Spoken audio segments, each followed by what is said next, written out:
بعد ماتش امس والاهلي ومودر سبورت، طبعا الماتش مخيب للامان في بداية وافتتاح الدوري. الاهلي تعادل مع مودرن سبورت 2-2.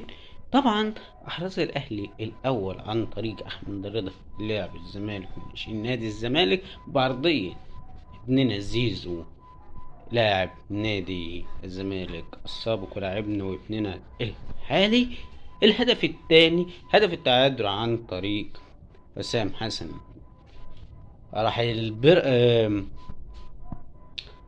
مودرن سبورت حط التاني عن طريق مش عارف مين الفيل، ولكن الغلطين من شوبير.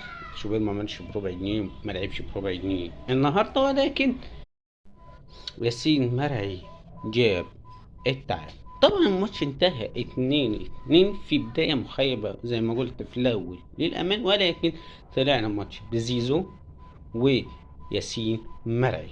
أحب أقول لمصطفى شوبير إحنا كنا الموسم اللي فات من طلب اللي أنت تلعب، فإحنا كنا غلطانين. اتفضل اقعد على الدكة وخلي قائد الفريق محمد الشناوي يلعب.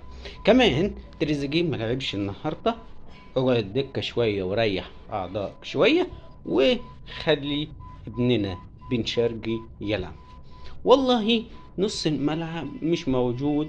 فين ابننا إمام عاشور؟ ترجع لنا السلامة يا إمام يا عاشور. السلام عليكم.